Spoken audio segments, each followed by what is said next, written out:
how to connect TikTok account with TikTok Shop. So hello guys and welcome back to today's video.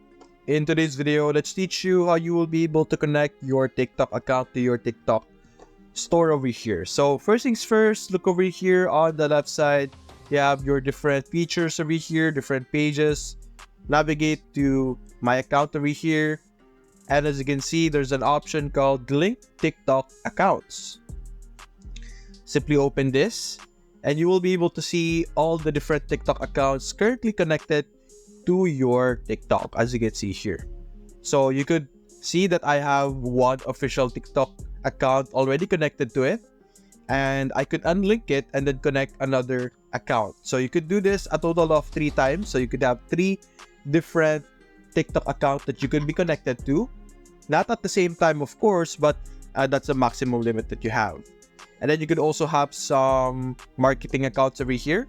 You could link new TikTok account for this marketing accounts over here. So you could have many lists of marketing accounts that you have, and then you have one official account.